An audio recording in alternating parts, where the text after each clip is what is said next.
নমস্কার। প্রথমেই বলি, এখন সময়টা হচ্ছে ডিসেম্বর মাস, শীতকাল।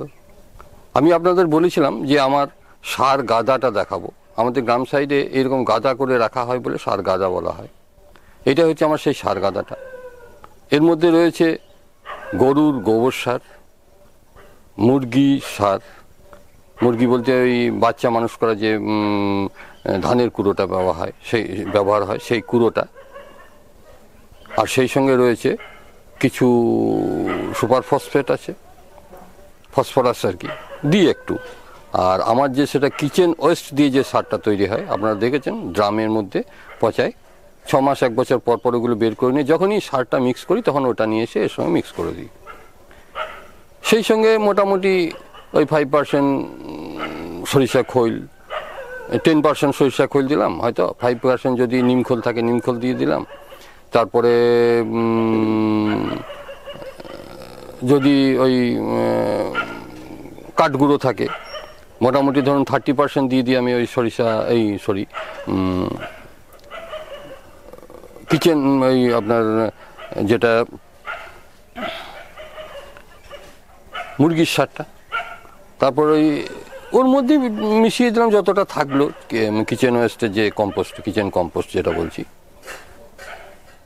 এই জায়গাটা কোন জায়গায় রয়েছে সেটা একটু দেখিয়ে নিই, তাহলে আপনাদেরও সুবিধা হবে। দেখুন, এখান থেকে দেখতে থাকুন। এই জায়গাটা এখন পরিষ্কার করছি। এই যে এখানে দেখুন প্রচুর ছোট ছোট বনসাই তৈরি হচ্ছে, এরকম গাছ এখানে। ওই একটু দূরে দেখুন, ওই দিকটা একদম চলে যান, ওই যেটা আমার ওই গ্রিন নেটটা লাগানো রয়েছে, ওখানে আম গাছের বাগানটা রয়েছে, সেই সঙ্গে প্রচুর গাছ একটা নাম করে বলা যাবে না, ওগুলো সব বনসাই গাছ। সব আমার এখানে বনসাই গাছটা বেশি। এখানে দেখুন, এখানে একটা কলিকা ফুলের সামনে যেটা দেখছেন বড় ঝাঁকড়া মতো, এটা কলিকা ফুলের বনসাই। আর ওখানে অনেকগুলো বনসাই আছে। এখানে দেখুন এই একটা বটের, এই একটাও পাতা নেই, এটা বটের বনসাই। আবার ওই তারপরেই রয়েছে ওইটা, ওই ফলগুলো দেখেই বুঝতে পারছেন এটা হচ্ছে ওই ফাইকাস বেঞ্জামিনা দিয়ে ওই আপনার তানুকি বনসাই। ওই দিকে একটা ফাইকাস বেঞ্জামিনা, এখানে অর্জুন, বিভিন্ন, এখানে পলাশ আছে, বিভিন্ন বনসাই জাতীয় গাছ। আর দেখুন এই যে উপরে একটা মাচা রয়েছে, মাচাটা নিশ্চয়ই বুঝতে পারছেন, এটাতে আমার সেই লাউগুলো হয়েছিল, এখন ঝিঙে হচ্ছে। ঝিঙে ওই যে পাতাগুলো একটু লাল লাল হলুদ হলুদ হয়ে গেছে, কিন্তু প্রচুর ঝিঙে ধরছে। ওই দিকে দেখুন ছোট ছোট লাউ লত দুটো ওই দেওয়াল ঘিঁচে রয়েছে কোনাতে, এই ঝোপটার পেছনে। ওখানে ওই কিছু অপরাজিতা ঝোপ আছে, মানে ওইগুলোকে রেখে দেওয়া হয়েছে, এখন তো ওদের ডরমেন্সি। আর এখানে এই গাছগুলো দেখুন, এগুলো হচ্ছে শাক। তো এই গাছগুলো প্রচুর হয়ে গেছে এবং এখানে খাবার পাচ্ছে খুব, যার ফলে খুব সুন্দর হয়েছে। দেখা এবার একটু একটু করে। এই যে দেখুন, এই যে গাছটা বলছিলাম কত সুন্দর, এটা কিন্তু খাবার বলতে এই যে সারের এই নির্যাসটা পাচ্ছে, একটু একটু করে যাচ্ছে। এগুলো সব আগাছা, এগুলো আগাছা হয়ে গেছে, আসলে এগুলো পরিষ্কার করা হয়নি। এই সব এই সার পাচ্ছে বলে এরকম হয়েছে। এই যে এটার মধ্যে ওই গোবর সার আমি যেটা বললাম ওইগুলোকে সব পরিমাণ মতো মিক্স করে দেবেন। যদি আপনার কাছে ওই যে মেন হচ্ছে গোবর সার থাকতেই হবে, কারণ গোবর সারের বিকল্প নাই। আমরা বলি যে এই ম্যাজিক সার ওই ম্যাজিক সার, কিন্তু গোবর সার হচ্ছে ন্যাচারাল কম্পোস্ট সার। দেখুন আমি যেটা বলছিলাম, এখানে পিঁপড়ে রয়েছে, আমি যেটা বলছিলাম দেখুন এটা হচ্ছে ওই মানে যে মুরগির সার। এটা প্রায় 2 বছর বয়স হয়ে গেল আমার এখানে আছে। মানে আমি একবারে 2-3 ট্রলি এনে, আমার একটা ওই ডাঙাতে প্রচুর মানে খুব বড় জায়গা আছে, ওখানে কিছু নেই ফাঁকা, সেখানে রাখা আছে। সেইখান থেকে এই মাঝে মাঝে নিয়ে চলে আসি বস্তা করে। এই যেমন এই যে বস্তার মধ্যে রয়েছে, বস্তাটাও দেখুন ঠোসরে গেছে, মানে কি এটা আনাও হয়ে গেল 3-4 মাস। এই যখন যেমন প্রয়োজন এখানে মেশানো আছে, যা মেশানোর, কিন্তু এছাড়াও এখানে রাখা আছে এরকম আরও কয়েক বস্তা রাখা আছে, যদি কোথাও শুধু ডাস্ট এই সারটা লাগে সেখানে ব্যবহার করি। যেটা বলতে বলতে থেমে গেলাম, যে এই মিক্স সারের কোনো বিকল্প হয় না। এর মধ্যে আমি আরেকবার আপনাদের বলে দিই কি ব্যবহার করছি। প্রথম হচ্ছে গোবর সারটা এনে 1 বছর ফেলে রেখে দেবেন। এই ডিসেম্বর মাস চলছে, এখন আমার এই সারটাতে বহুদিন চলে যাবে। এই মধ্যেই আমি গোবর সারটা আনা করাবো, কিছুদিন থাকবে পরে, তারপরে আমরা যেটা আনা করাই সেটাও পুরনো সার, কারণ কি ওরা সার গাদার থেকেই দেয়, ড্রাই। আমাদের এখানে প্রচুর খাটাল আছে, সে খাটাল থেকে আনা করে। এবার ওই গোবর সারটা আনবো আমি, কিচেন যেটা কিচেন কম্পোস্ট যেটা আমি তৈরি করি, 1 গ্রাম ফুল আছে আমার, ওইটাই নামিয়ে দিয়েছি, ওইটা একটু ড্রাই করে নেবো। তারপরে আবার মুরগির সার আমার কিছু আছেই, সেগুলো মিশিয়ে দেবো, কিংবা আবার নতুন করে আনবো, সেগুলো কিন্তু এখন দেওয়া যাবে না। এবার নতুন যেগুলো আনবো সেগুলো কিন্তু রেখে দেবো, সেটা মাখিয়েও রেখে দেওয়া যায় বা আলাদা করেও রেখে দেওয়া যায়। যদি মাখিয়ে রেখে দেবেন তাহলে খুব ভালো জায়গা চাই। এবার আমি কি করবো, এই যে এই জায়গাটা ফাঁকা পড়ে আছে, এটা এক সাইড করে দিয়ে ওগুলোকে মাখিয়ে এনে এখানে রেখে দেবো, এগুলো ব্যবহার করতে থাকবো। আবার মোটামুটি 6 মাস পর থেকে ওগুলো ব্যবহার করা যাবে।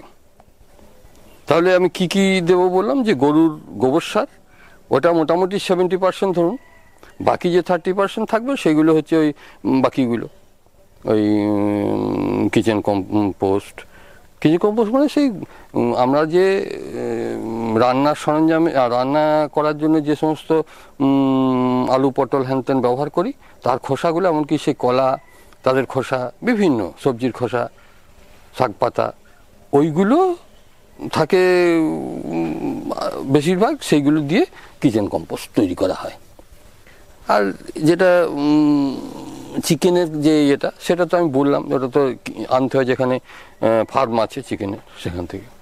না পেলে ওর পরিবর্তে একটা যে কোনো এমনি ধানের কুড়ো ব্যবহার করতে পারেন, তবে ওই 1 বছর রেখে দেওয়ার পর। এই চিকেনের কম্পোস্ট, চিকেনের যে সারটা, মুরগির সার যেটা বলছি, সেটাকেও কিন্তু 1 বছর রেখে দেওয়ার পর আপনাকে ব্যবহার করতে হবে, সঙ্গে সঙ্গে আপনি ব্যবহার করতে পারবেন না কখনোই। এইভাবে করতে থাকুন, খুব ভালো সার হয়ে যাবে। এই সারটা আমি ব্যবহার করছি, খুব সুন্দর, দেখেছেন আমার নিশ্চয়ই গাছের গ্রোথ, কোনো কমি নেই, কোনো অসুবিধা নেই। এটা আপনি মাটিতেও ব্যবহার করতে পারবেন, এবং মাটির যে গাছ লাগাবেন সেখানেও, এবং সেই সঙ্গে আপনি টবের গাছে খুব ভালো। টবের গাছে যখনই মাটি তৈরি করবেন, যদি আপনি মানে এইটা যদি যখন 1-2 বছর হয়ে যাবে, অনেক ক্ষেত্রে আমি ওই যেগুলো খুব জোর প্রয়োজন হয় সেগুলোকে ডাইরেক্ট এগুলো ব্যবহার করে দিই। এর সঙ্গে করলাম কি, ওই কাঠগুঁড়ো বা হালকা যে কোনো জিনিস, পাতা পচা, এগুলো 50% মিশিয়ে দিলাম। আর যদি আপনার মনে হয় যে জ্বলে যেতে পারে, তেজ বেশি আছে, তাহলে করবেন কি, আপনার ওই বালি মাটি যেটাকে বলা হয়, সেই একদম বেলে টান মাটিটা, আমরা বেলে দোআঁশ বলি, সেই বেলে দোআঁশ মাটির সঙ্গে 50% সার দিয়ে দিলেন, সব থেকে ভালো। 50% সার, 50% বেলে দোআঁশ মাটি নিয়ে মিক্স করে গাছ লাগান, খুব সুন্দর হবে, সব থেকে ভালো হবে। আর যদি আপনি হালকা মাটি করতে চান, তাহলে তো বললাম ওই পাতা পচা, কিংবা শুধু ধানের কুড়ো কিংবা কাঠগুঁড়ো, যদি ওই পুরনো করে রাখবেন সবসময়, কিন্তু সঙ্গে সঙ্গে টাটকা ব্যবহার করেন না, সেগুলোকে আপনি 50% দিয়ে দেবেন। বা ওইটাও কিছু দিলেন, মাটি কিছু দিলেন, এটা কিছু দিলেন, 3 ভাগ, 3টে সমান সমান ভাগ করে দিলেন, নিয়ে মাখিয়ে দিয়ে দেন।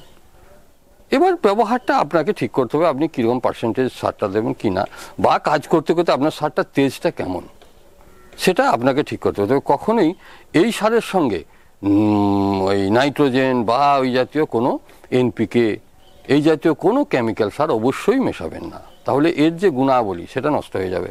এইটা গাদাতে রেখে দেবেন, তো বর্ষাকালে দেখবেন কেঁচোতে ভর্তি হয়ে যাবে, শুধুই কেঁচো।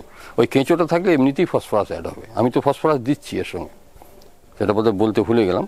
ওই যখনই মিক্স করবেন না, তখনই ওই 2-3% বা 5% পর্যন্ত দিতে পারেন।